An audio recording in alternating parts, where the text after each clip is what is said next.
इस पे एक मूवी भी बनी थी, तमाशा करके एक मूवी है रणबीर कपूर की। तो उसमें भी वो वैसे ही होता है कि रणबीर कपूर ना अपना, कि मेरी लाइफ का पर्पस क्या है, वो एक एजेड इंसान होता है, उसके पास जाता है और वो पूछता है कि आप बताओ मेरी लाइफ का है। तो वो उसको यही बोलता है कि अरे तेरी लाइफ है तो वाई यू आस्किंग मी, मतलब मैं कौन होता हूँ तुझे तेरी लाइफ के बारे में बताने वाला। तो मतलब तुम्हें ही खुद जानना है कि what is the purpose of life. हम्म। हाँ, कंटिन्यू सही है। करते हैं। मैं देखूंगा पिक्चर ये, आपने बताया, मैं देखूंगा इसको, तमाशा। हाँ, काफ़ी अच्छी है मूवी। बिल्कुल। हाँ, तो अवर our difficulty is that since our life is empty we want to find purpose of life। तो मेरी लाइफ जो अपनी लाइफ है ये बहुत खाली है, इसीलिए हम क्या चाहते हैं, पर्पस ढूंढना चाहते हैं लाइफ का, कि लाइफ का पर्पस क्या है। हम्म।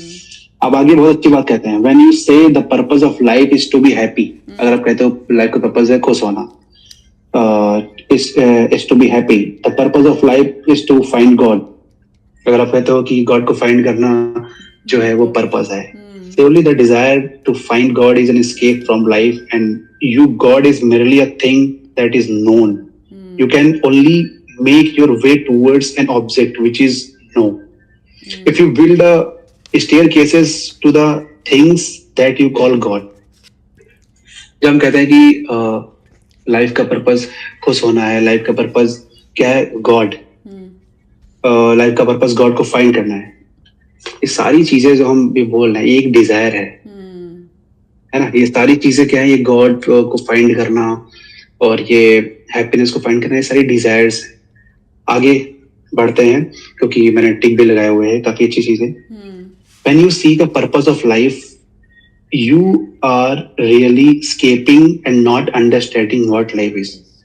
अगर आप लाइफ को, तो लाइफ के पर्पस को खोज रहे हो, तो आप क्या कर रहे हो, आप लाइफ को अंडरस्टैंड नहीं कर रहे हो, आप उससे भागने की कोशिश कर रहे हो, है ना। अभी क्यों इसको है, life is a relationship. Life क्या है, लाइफ रिलेशन है, relationship. Life is action in relationship, है ना। When I do not understand relationship, अगर हमने रिलेशनशिप को नहीं समझा, और when relationship is confused then I seek the fuller meaning. जब हम रिलेशनशिप को अच्छे तरीके से नहीं जान रहे होते हैं, जब रिलेशंस को अच्छे से नहीं अंडरस्टैंड कर रहे होते हैं, तो हम भागते हैं इधर उधर की, लाइफ क्या है, पर्पस क्या है, बिकॉज वहां तो कुछ मिला नहीं। अब आगे आगे बहुत, अभी ये क्यों हम रिलेशनशिप से भागते हैं, इसके आगे बात करेंगे। हाँ, ये सब पढ़ लेते हैं, उसके बाद बात करेंगे। आगे कहते हैं we prefer to run away from, इसको उठाते हैं, if we begin to understand action which is our relationship with people. If we begin to under, अगर हम ये सीख लें कि रिलेशन में लोगों के साथ में कैसा एक्शन करना है ना, और then we will find the relationship itself bring its own rewards. You do not have to seek, है ना। तुम्हें फिर खोजने की जरूरत नहीं पड़ेगी, कि तुम अंडरस्टैंड कर लो कि हमें किसके साथ में कैसा क्या क्या करना है, रिलेशनशिप की बात करेंगे, किसके साथ में कैसा व्यवहार करना है ना, पैसे के साथ में कैसा व्यवहार करना है, तो तुम सीख लो, तो फिर तुम्हें खोजने की जरूरत बिल्कुल भी नहीं पड़ेगी।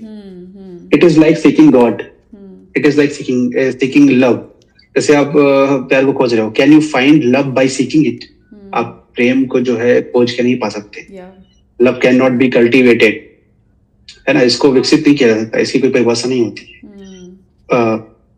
You will find love only in relationship. आप केवल जो लव है, जो प्रेम है, वो आप केवल रिलेशनशिप में फाइंड कर सकते, नॉट आउटसाइड रिलेशनशिप, उसके बाहर नहीं फाइंड कर सकते। अभी इसको पढ़ने के बाद फिर मेन कंक्लूजन पे बात करेंगे हम। तो बुक पढ़ रहे हैं, मैंने सोचा कि देख के बताएंगे, समझाएंगे तो ज्यादा बेटर रहेगा, word to word. And it is because we have no love that we want a purpose of. और हमारे पास प्यार नहीं है। कहाँ प्यार है लोगों के, तो वो ढूंढते फिरते हैं कि पर्पस ऑफ। अब यहाँ पे कई बातें समझने वाली हैं, जैसे कि अब इंसान देख लो क्या कर रहा है, अपने अपने का दुश्मन बना बैठा हुआ है। वो अपने कोई अपने भाइयों से नफरत कर रहा है, वो कोई प्रॉपर्टी के लिए, कोई कुछ भी के लिए। मतलब रिलेशनशिप में कोई प्यार नहीं, मतलब प्यार ही नहीं तो रिलेशनशिप को समझेगा कैसे। विदाउट लव आप रिलेशनशिप को नहीं समझ सकते। अगर आप रिलेशनशिप को समझ जाओ तो आपको फिर ढूंढने की मीनिंग जरूरत नहीं पड़ेगी। इतने भी बाबा आपको दिखाई देते हैं, आपको क्या लगता है ये क्या सत्य को जानते हैं? नहीं जानते। ये बिल्कुल भी ये केवल बस एक फ्रस्ट्रेशन है कि यहाँ पे इनको नहीं मिला तो सोचते हैं वहां शायद मिल जाए, जबकि वहां भी नहीं मिलता। आपने देखा होगा कुंभ में कई सारे बाबा हैं, कोई हाथ वाले बाबा हैं जो लटकाए हुए हैं, है ना, हाथ उठाए हुए हैं, कोई चिमटे वाले बाबा हैं, मैनी मोर। तो उनके अंदर आपने देखा होगा क्रोध कितना है, वो लोगों को मार रहे हैं, दौड़ा रहे हैं, बिकॉज वो अपने शरीर को कष्ट दे रहे हैं। वो सोचते हैं कि वहां पे मुझे नहीं मिला, लाभ को समझ जाओ बस। उसके बाद हाँ कहना चाहते? हाँ नहीं, बहुत सो ट्रू। और उसमें मतलब जैसे ना एक जगह उन्होंने बताया है कि हम क्यों ही सीख करते हैं, लाइक हमारे दिमाग में एक क्वेश्चन आता क्यों है कि what is the purpose of life. तो अगर मैं आपसे पूछूं कि आपके ऐसे लाइफ में अभी तक ऐसा आया है कि आप एक ऐसा सोचने लगे हो कि क्या ही मेरा पर्पस है लाइफ का, जैसे आप पढ़ाई कर रहे हो, अभी कॉलेज में हो, फिर कभी एक ऐसा दिमाग में आता है कि ये क्यों कर रहा हूँ मैं, या क्या इसका मीनिंग है, तो कैसे डील किया? लिटरली अगर पूछे, हाँ लिटरली अगर पूछोगे तो मेरे दिमाग में ये सब चीजें नहीं आती। अच्छा। अब हाँ, अभी चीजें नहीं आती हैं। अब जैसे कि मैं पढ़ाई कर रहा हूँ तो मैं सिर्फ पढ़ाई करता हूँ, विच इज़ रियली गुड। मतलब जैसे जय कृष्ण मूर्ति बोलते हैं कि अगर आपके रिलेशनशिप अच्छे नहीं है तो ही, मतलब रिलेशनशिप या आप एस्केप करना चाहते हो, उन्होंने बहुत अच्छा वर्ड यूज़ किया कि you are trying to escape.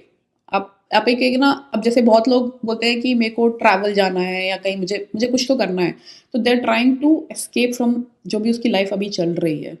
अगर हम लिटरली एक्चुअल में अगर समझें तो कि भाग रहे हैं काइंड ऑफ, जो अपनी लाइफ है वो चाहते हैं कि ट्रेवलिंग में जाएंगे तो वो मूड सही हो जाएगा, थोड़ा खुश हो जाएंगे। तभी देखो इतने सारे जो तभी देखो हम छोटी छोटी चीजों को उत्सव के रूप में बना देते हैं। इतने हर रिलीजन में उत्सव होते हैं। रीजन क्या है? इसीलिए